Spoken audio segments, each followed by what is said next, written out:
Bonjour et bienvenue dans l'invité de l'économie. Je reçois Félicité Herzog, administratrice de Telecom Italia et de Gaumont, mais également banquière et surtout, auteure du livre La France retrouvée, récemment sorti chez Flammarion. Bonjour. Bonjour. Alors, c'est un beau cri et à la fois un cri de colère contre ce qui se passe mal en France, mais un cri d'amour pour la France qui est extraordinaire, parce que vous avez quitté la France, vous étiez jeune, et vous avez quand même eu envie de la retrouver, cette France. Oui, quand on est à l'étranger, on entend beaucoup de French bashing de manière constante. Les gens vous disent « mais la France, pourquoi est-ce que tu veux revenir en France? C'est nul, c'est fini, etc. » Pourtant, c'est un pays sublime et évidemment, j'ai voulu rentrer. Et j'ai été choquée ces dernières années d'entendre des Français eux-mêmes dire la France, c'est fini, c'est le déclin, on ne pourra plus rien en faire. Donc ce livre, je l'ai écrit en réaction contre ce défaitisme. Alors, vous aviez une belle carrière à l'étranger. Qu'est-ce qui vous fait revenir ? Oh, je crois que c'est vraiment l'amour du pays, l'envie de créer, l'envie de créer ma famille en France. Parce que ce que j'ai compris en vivant pratiquement 7 ans aux États-Unis, en Angleterre et un petit peu en Russie, c'est qu'on est très vite happé par le pays dans lequel on vit. On perd le fil de la France de manière presque insidieuse. On ne se rend pas très bien compte, mais finalement, c'est normal. Ce qui se passe, l'actualité, l'histoire de la ville dans laquelle on est, prend le pas sur son propre parcours initial. Et là, vous vous rencontrez, parce que vous continuez évidemment à voyager, vous rencontrez des gens qui n'ont plus, des Français qui n'ont plus de lien du tout avec leur pays d'origine. Alors c'est un phénomène qui est croissant, puisque maintenant il y a pratiquement 2 millions de Français à l'étranger. C'est de voir leur progéniture atteindre les 25, 30, 35 ans, donc des jeunes Français qui vivent à travers le monde et qui n'ont jamais vécu en France, et parfois qui parlent français avec un accent. Alors pourquoi pas, si c'est un choix si c'est un choix complètement assumé. Mais très souvent, les Français qui partent de la France, c'est par obligation. Et vous le dites dans ce livre, hein, à un moment, vous avez senti l'appel du pays et vous avez dû prendre cette décision, vous êtes rentré. Qu'est-ce qui vous a le plus manqué en France, enfin, quand vous étiez aux États-Unis ? Sa géographie, les gens, des choses peut-être dérisoires, des belles pharmacies ou la littérature, naturellement, mais la littérature, elle s'exporte. Mais surtout, le sentiment de pouvoir participer à la construction de son pays. C'est difficile d'être expatrié une longue période. Alors vous, ce livre, c'est contre les déclinistes. Pour autant, vous faites un constat sur ce pays-là avec tous les obstacles. Premier obstacle, et ça, vous insistez pendant tout ce livre-là, les élites. Il me semble qu'il y a dans le diagnostic qu'on peut faire de la France qui souffre et qui a du mal à s'en sortir, il y a quelque chose qui s'impose, c'est l'absence de démocratisation de ce pays. C'est vrai qu'on vit, me semble-t-il, dans un pays qui est dominé par un système de pouvoir qui remonte aux années 50, voire même avant, et qu'on n'a pas forcément adapté simplement aux individus d'aujourd'hui, qui sont tous très bien informés et qui souhaitent tous créer une vie optimale pour eux et pour leurs propres enfants. Alors, manque de diversité, ça vous l'avez constaté en France, alors qu'aux États-Unis, au contraire, c'est presque naturel. Voilà, aux États-Unis, en Angleterre ou même ailleurs, même en Asie, je pense particulièrement aux femmes, il y a une sorte de désir d'exemplarité, et que ce soit dans les administrations ou dans les entreprises, il y a une culture du succès, de la performance qui pousse à permettre des réussites d'individus de toute confession, de toute couleur. Et c'est vrai, quand on revient de l'étranger, quand on vient en France, on est frappé. Ça reste très blanc, c'est quand même beaucoup d'hommes. Et ça n'est pas à l'image de la France d'aujourd'hui. Alors, c'est vrai qu'on est assez surpris, parce que nous, sincèrement, en France, on pensait qu'on avait quand même fait des progrès, notamment sur la parité, avec la loi Copé, etc., qui impose un certain nombre de femmes dans les conseils d'administration. Vous nous dites pas tant que ça, en fait, les progrès. C'est vrai qu'il y a eu cette loi qui a été très bénéfique, mais elle a eu des lois similaires à l'étranger. Je dirais qu'en France, il y a plusieurs choses. D'abord, le peu de croissance économique. Il faut quand même rappeler, depuis 2010, il y a 0,5% de croissance annuelle.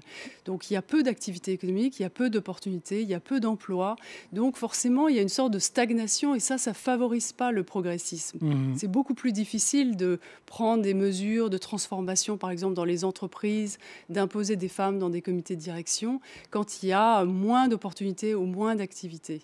Pourtant, vous appelez au volontarisme. Vous dites que les responsables des entreprises doivent aller chercher les jeunes femmes qui, demain, dirigeront les entreprises. Les jeunes femmes, les jeunes de minorités, quels qu'ils soient, non seulement il faut aller les chercher, mais il faut créer des incitations. Mmh. Aujourd'hui, c'est tellement figé et c'est un modèle dominant qui est, disons, de manière un peu réductrice, parce qu'il n'y a pas que ça, mais disons un jeune homme qui serait passé par la meilleure maternelle pour aller dans la meilleure grande école, sortir dans le meilleur grand corps de l'État, qui passe dans un cabinet ministériel et ensuite qui va diriger une entreprise. Eh bien ça, il faut sortir un petit peu de ce modèle-là, créer des modèles d'inspiration, de manière à ce que les entreprises et les administrations créent des viviers de femmes, d'individus de toutes les couleurs, de tous les patronymes, avec des patronymes qui ne sonnent pas uniquement. On irait jusqu'au quota ? C'est possible que, de manière transitoire, on puisse avoir des quotas. Dans mon livre, vous ne prononcez pas là-dessus. Le quota dans les conseils d'administration, ça a plutôt bien fonctionné. Mais je propose une autre chose, c'est un peu audacieuse, qui serait la rotation entre hommes et femmes à la tête des grandes entreprises ou des grandes administrations, de manière à inciter justement le système à former des profils différents et à leur donner l'expérience nécessaire pour assumer des responsabilités.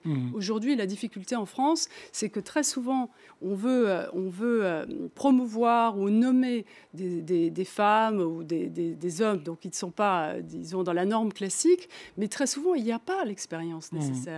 Et donc, c'est une proposition pour remédier à cette insuffisance. Travailler en amont.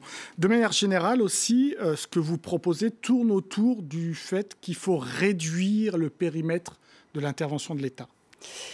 Il me semble qu'en France, comparé à d'autres pays, l'État, de manière historique, mais tout à fait contemporaine, a pris une place énorme. Et on ne se rend même plus compte en France, parce que même de manière symbolique, nous avons intériorisé le fait que l'État a la capacité de régir sur tout, et y compris dans des droits politiques, des libertés fondamentales. Pas d'habeas corpus. Pas d'habeas corpus, la procédure judiciaire, et de manière générale, l'idée que l'État est un tuteur, est une sorte de planche de salut.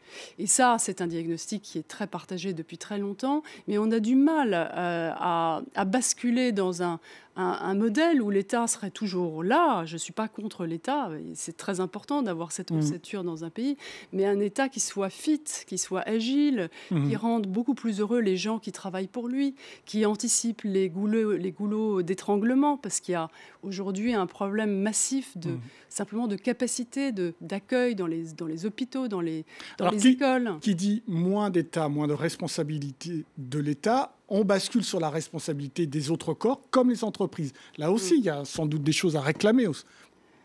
C'est certainement, je crois qu'il y a une prise de conscience collective. C'est vrai que certaines entreprises se déchargent trop sur l'État de certaines actions d'intégration, mais il y a aussi beaucoup d'entreprises qui font des choses. Elles ne sont pas uniquement concentrées sur leur profit.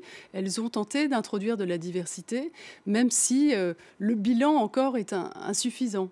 Alors là, vous êtes dans quel état par rapport au présidentiel qui arrive ? Je suis dans un Désespéré état d'évaluation permanente. Mais vrai- Non, je crois que si on échappe aux extrêmes, et d'ailleurs, quand on parle d'immobilisme, d'hermétisme, de manque de diversité, de représentativité, évidemment, tout ça, ça fabrique des extrêmes, ça fabrique du Le Pen, du Mélenchon. Donc, on a deux candidats voilà, qui sont porteurs de projets de réforme, et il faut vraiment soutenir celui qui sera le plus en mesure de porter ces réformes. Et par exemple, vous insistez beaucoup sur l'éducation. Vous entendez là des choses qui s'annoncent plutôt positivement? Alors certainement, chez Emmanuel Macron, l'idée de réduire, de diviser par deux des écoles dans des secteurs prioritaires, parce que ce ne sont pas les mêmes besoins. Il y a un très fort investissement dans l'éducation. Et chez Fillon, il y a aussi des choses sur notamment l'autonomie des universités, des écoles. En gros, je pense qu'il y a beaucoup de démocratisation à introduire et de souplesse. Aujourd'hui, on se retrouve face à beaucoup de rigidité. Quand on est parent, on ne peut pas envoyer ses enfants dans un autre quartier que celui qui est désigné par la sectorisation. Tout ça doit être beaucoup plus souple et beaucoup plus pertinent. Un élève qui est dans un quartier difficile n'a pas les mêmes besoins qu'un élève qui est dans des quartiers privilégiés à Paris. Voilà. Et tout ça, est-ce que ce n'est pas un basculement de l'État qui fait qu'on va basculer de modèle français à un modèle anglo-saxon? Je ne crois pas du tout. Alors vraiment, pas du tout, pas une seconde. Nous avons une histoire tellement différente, une culture complètement différente. Nous avons simplement besoin d'ajuster. Je ne crois pas, même si c'est assez radical, j'ai vu que François Fillon employait le mot de quasi-révolution. C'est vrai qu'il y a, ce matin dans les Échos, il y a besoin vraiment de réformes en profondeur et assez radicales, mais je ne sais pas si c'est vraiment de la révolution. Il faut juste bien anticiper, et en 10 ans, un gouvernement qui est appuyé par une majorité parlementaire et qui est vraiment déterminé à faire changer les choses, y parviendrait. Dernière question, Félicité Herzog, en une phrase. Un livre, un plat, un lieu, une entreprise, qu'est-ce que vous diriez, soit un Français de l'étranger pour revenir, soit un étranger pour venir en France? Moi, j'ai 2 lieux en tête qui sont Versailles et Chambord. Et c'est vrai que ce sont des lieux mythiques, mais ils sont la quintessence d'une sorte d'idéal, de beauté français. Et on ne peut jamais perdre de vue que c'est un pays qui a réussi à produire ces chefs-d'œuvre. Et donc ça, me semble-t-il, c'est une raison pour laquelle on doit aimer la France. Merci beaucoup, Félicité Herzog. Je renvoie nos téléspectateurs à votre livre « La France retrouvée » qui vient d'être publié chez Flammarion.